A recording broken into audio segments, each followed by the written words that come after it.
दोस्तों अब ऐसा लग रहा है कि 2024 से लेकर 25 तक में ऐसा एक नया हथियार तैयार हुआ है जिसका नाम जेन जी आंदोलन कहा जा रहा है। अभी इंडिया में भी जेन जी आंदोलन का मांग उठने लगा है। विपक्षी पार्टी जेन जी आंदोलन कर रही है। आपको पता होगा राहुल गांधी क्या बोले थे, संविधान बचाने के लिए उतरो, जेन जी आंदोलन करो, ये बात उन्होंने बोला है। और कांग्रेस की पार्टी ने क्या क्या अभद्र टिप्पणी किया है आपको पता है, निर्मला सीतारमण के लिए, तो ये आपको पता होगा। लेकिन आप देखिए बिहार चुनाव में भी जेन जी आंदोलन का बात हुआ कि वोट चोरी हुआ तो जेन जी सड़कों पर उतर जाएंगे, नेपाल से लोगों को हम बुलाएंगे, तो ये कुछ हुआ। लेकिन मैं ये ऐसा क्यों कह रहा हूँ कि खतरा बन गया है, नया मिसाइल हो गया एक जेन जी आंदोलन, क्योंकि आप देखिए पिछले कुछ सालों में अभी कहाँ कहाँ जेन जी आंदोलन हुआ है। अभी रियल मैं बता रहा हूँ, अभी आज का ही घटना है। मेक्सिको में जो जनता है वहाँ की पूरी तरह से वो उतर गई है रोडों पे, लाखों हजारों करोड़ों के संख्या में। आपको पता होगा मेक्सिको में एक राष्ट्रपति जिसका मयोर नाम करके था, उनका हत्या हो जाता है 1 नवंबर को, एसिनेटेड हो जाता है।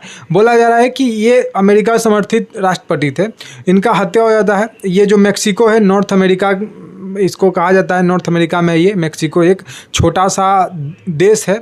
इसका जो है क्षेत्रफल 7 लाख से लेकर 8 लाख वर्ग मीटर में फैला हुआ है, मतलब छोटा सा देश है। अमेरिका के बगल में ही अमेरिका से इसका बॉर्डर लगता है। तो अमेरिकी समर्थित राष्ट्रपति थे जिनका मैंने अभी नाम आपको बताया, मयोर करके उनका नाम था।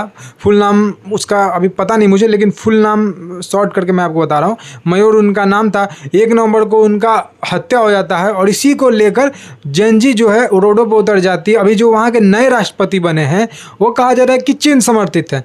तो उस चीन और अमेरिका में जो है वो जंग चल रहा है। तो अमेरिका चाहेगा नहीं कि चीन समर्थित राष्ट्रपति जो है मेक्सिको यानी कि हमारा बॉर्डर के बगल में बसे और चीन का मुद्दा यहाँ पे लाए और चीन का दखल हो इनडायरेक्टली यहाँ पे मेक्सिको में, और वो अमेरिका में भी हो पाएगा प्रभाव। तो इसीलिए जो अमेरिकी राष्ट्रपति डोनाल्ड ट्रंप है उन्होंने ये जेन जी आंदोलन करवाया है, क्योंकि आपको पता है या तो चाइना या तो अमेरिका, जहाँ जहाँ जेन जी आंदोलन हो रहा है वहाँ वहाँ ये दोनों का हाथ है। अभी देखिए मैं आपको एक आंकड़ा बताता हूँ, जेन जी आंदोलन टोटल कहाँ कहाँ हुए हैं। आपको मैं बता दूं तो बांग्लादेश में जेन जी आंदोलन हुआ 2024 में, और ये जो है भारत के इर्द गिर्द एरिया में मैं आपको बताने वाला हूँ। अभी बांग्लादेश में हुआ जेन जी आंदोलन, शेख हसीना भागी 3 या 8 अगस्त को हुआ था। यूनुस अभी तक वहाँ पे सत्ता बैठा हुआ है। 2014 में हुआ, और ये जो है वहाँ पे एक मार्टिन आइलैंड करके कुछ है, वो अमेरिका लेना चाह रहा था, और कुछ इंडिया का जो है नॉर्थ ईस्ट हिस्सा को तोड़कर वो जो है क्रिश्चियन देश बनाना चाहता था, क्योंकि ये जो है एशिया में कहीं क्रिश्चियन कंट्री नहीं है, तो इसीलिए उसका प्रभाव रहे, इसी की वजह से यहाँ पे वो आइलैंड मांग रहा था। लेकिन शेख हसीना इस पर तैयार नहीं थी, तो इसीलिए सत्ता परिवर्तन डोनाल्ड ट्रंप ने यहाँ करवाया था। उससे पहले जो था, मुझे उसका नाम नहीं आ रहा था, याद आ रहा है अमेरिका राष्ट्रपति का, उससे पहले जो था वो करवाया था, और इसको कंटिन्यू किया डोनाल्ड ट्रंप ने, और वहाँ पे शेख हसीना को भगाया, यूनुस को बैठाया वहाँ पे।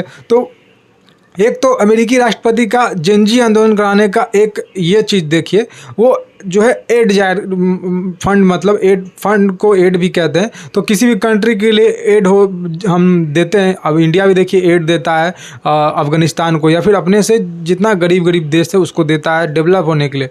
एक तरह से कह लीजिए कि लोन लेता है दूसरा देश अपने कंट्री को डेवलप होने के लिए। तो वो एड दे देकर, एड के नाम पर यहाँ पे जेन जी आंदोलन अमेरिका करवाता रहता है। और यहाँ पे चाइना का भी हाथ है, क्योंकि वो चाह रहा था कि कैसे भी मोदी को सत्ता से हटाया जाए। और आपको पता ही है यहाँ पे विपक्षी पार्टी, उनको मौका मिले तो मोदी को मतलब क्या कुछ नहीं कर दे।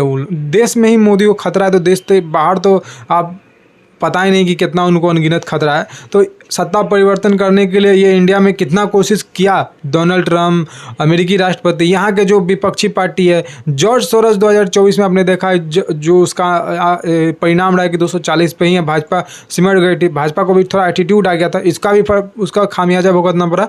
लेकिन जॉर्ज सोरोस का भी इसमें प्रभाव था, क्योंकि सामने आया था आंकड़ा कि जॉर्ज सोरोस से फंड लेकर ये विपक्षी पार्टी सत्ता परिवर्तन करना चाह रही थी, और हवाला दे रही थी कि संविधान खतरे में आ जाएगा, 400 पार जाएगा। तो ऐसा कुछ नहीं हुआ। लेकिन मोदी का 240 पे सिमट के रह जाना, आपको ये पता होगा, ये सारा कुछ रिपोर्ट में आ चुका है, प्रूफ के साथ मैं आपको बात कर रहा हूँ।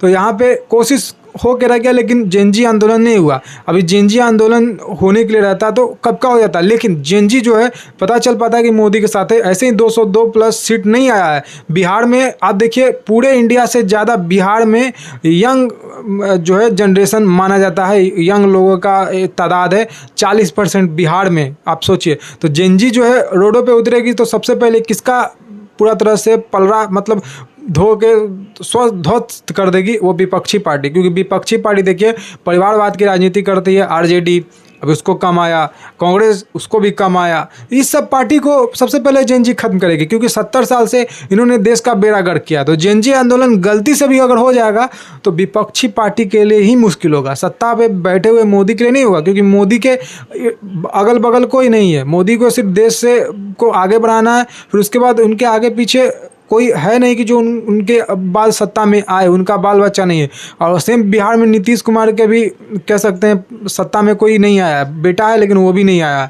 अभी योगी आदित्यनाथ यूपी का बात कर ले तो उनके भी इर्द गिर्द कोई नहीं है, उनका भी आगे पीछे कोई नहीं है। तो ये सब जो लोग हैं, ये कहा गया है रामायण में, सन्यासी से बड़ा कोई राजधर्म नहीं होता है, सन्यासी से बड़ा कोई सत्ता चाहने वाला नहीं होता है। तो वो सन्यासी हमारे देश में है, ये जनता जानती है। इसीलिए मोदी जो है 11 साल से बने हुए हैं केंद्र में, और बाकी सभी राज्य में भाजपा का सत्ता है।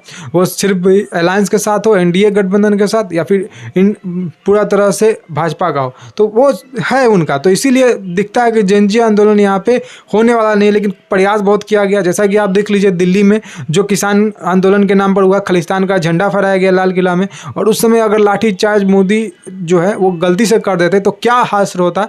इनका वो ट्रिगर पॉइंट था, अगर कुछ करते पुलिस वाले और ये पूरा तरह से तोड़फोड़ कर देते। तो इसीलिए पुलिस वाले को इन्होंने, जो प्रदर्शनकारी है किसान आंदोलन के नाम पे, उसको पुलिस वाले को मारा भी, लेकिन पुलिस वाले का आदेश नहीं दिया गया था केंद्र सरकार के द्वारा। तो इसीलिए पुलिस वाले ने कुछ नहीं किया, और वो बताता है कि मोदी ने क्या माइंड खेला था, माइंड गेम खेला था।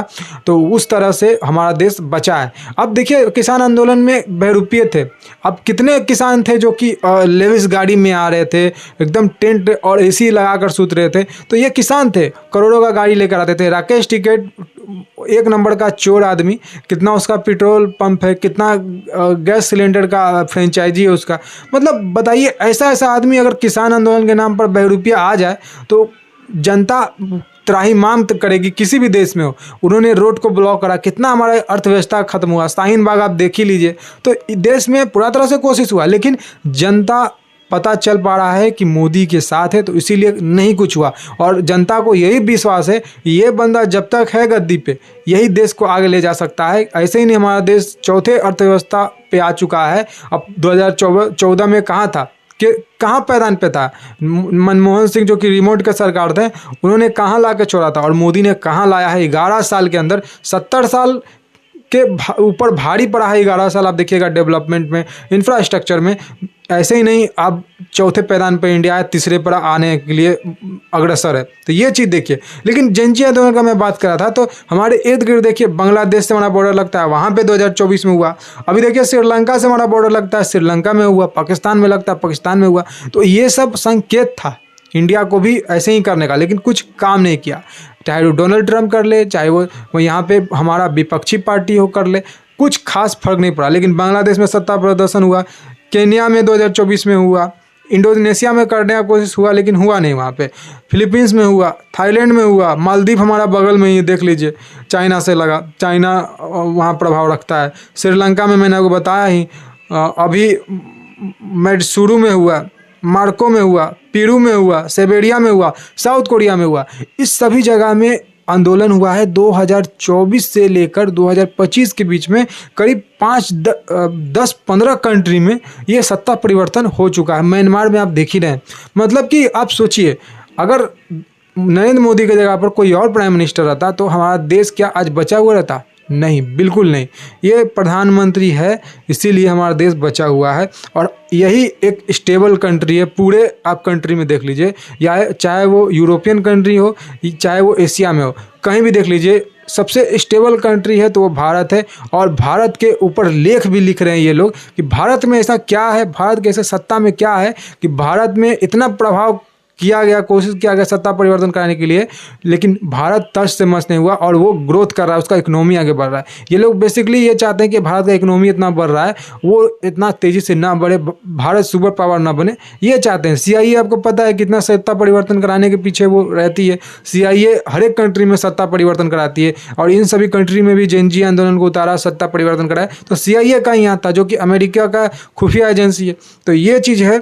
और जो है मेक्सिको में पूरा जनता उतरी हुई है, ये भी आपको देखना पड़ेगा बहुत बारीकी से। मेरा तो नज़र है, ये देखेंगे हम, उसके बाद आकलन पूरा तरह से और डिटेल में करेंगे। लेकिन मैंने आपको एक एग्जैक्ट रोड मैप बताया कि ये जो लोग हैं वो कैसे काम करते हैं किसी भी देश को गिराने में। तो हमारा देश जो है अब स्टेबल है और स्टेबल ही रहना चाहिए, क्योंकि किसी भी देश को स्टेबल रहने में बहुत सारा फ़ायदा है। एक तो उसका अर्थव्यवस्था बढ़ेगा और दूसरे इंटरनेशनल कंपनी जो है वो उसके देश में आकर इन्वेस्टमेंट करेगी, क्योंकि उसको पता है कि सभी देश में जो है सभी देश अनस्टेबल है, लेकिन भारत स्टेबल कंट्री है, अस्थाई सरकार है। अब सभी भी देखिए अस्थाई सरकार, लेकिन भारत में अस्थाई सरकार है 11 साल से। तो कोई भी कंपनी क्या चाहेगी कि उसको अच्छा से काम करना है, मुनाफा कमाना है, तो वो इंडिया होगा। तो इंडिया में ऐसे लोग जो है वो अगर सत्ता परिवर्तन करने की कोशिश भी करते हैं, अगर ऐसा हरकत भी करते हैं, तो हमको उनके खिलाफ उतरना है, क्योंकि हमारा देश जो है फिर से सोने की चिड़िया बनने के कगार पर है। तो इसलिए इस सुनहरे समय को यूज करना है। और जैसे कि मोदी का विजन है 2047 2047, यानी कि भारत की आज़ादी का 100 साल पूरा हो जाएगा, जब हमारा देश डेवलप कंट्री बन जाएगा, हमारा देश विकसित भारत बनेगा। तो ये हमको सपना अभी देखना है। तो इसके इर्द गिर्द वार में नहीं, हमको जेन जी आंदोलन में कहीं भी नहीं जाना है। लेकिन हाँ, कोई अगर छेड़ेगा तो उसको भी नहीं छोड़ना है। जैसे कि पाकिस्तान अभी जो है दिल्ली ब्लास्ट करवाया है, तो उसको तो जवाब मिलेगा ही, लेकिन ये चीज़ भी देखना है हमको कि हमारा जो अंदर का सिस्टम है वो भी अच्छा रहे, हमारा अर्थव्यवस्था भी चलता रहे। तो ये मेरा अपना ओपिनियन था। आप इस बारे में क्या कहते हैं जरूर कमेंट करके बताइएगा। आप क्या रिलेट रखते हैं मेरे बातों से, और जो राहुल गांधी का इनलीगल एक्टिविटी है, क्या आप उससे कुछ मतलब समझ पा रहे हैं या फिर नहीं? बहुत सारा इंडिकेशन जो है राहुल गांधी दे रहा है। वो देखिए विदेश जाता है, कहीं भी जाता है, आंदोलन हो जाता है, कभी बम ब्लास्ट हो जाता है, बहुत सारी कहानी है, लेकिन विशेष चर्चा इस पर भी करेंगे। लेकिन आप बताइएगा आप इस बारे में क्या सोचते हैं। आज के लिए इतना ही। जय हिंद, वंदे मातरम, जय श्री राम।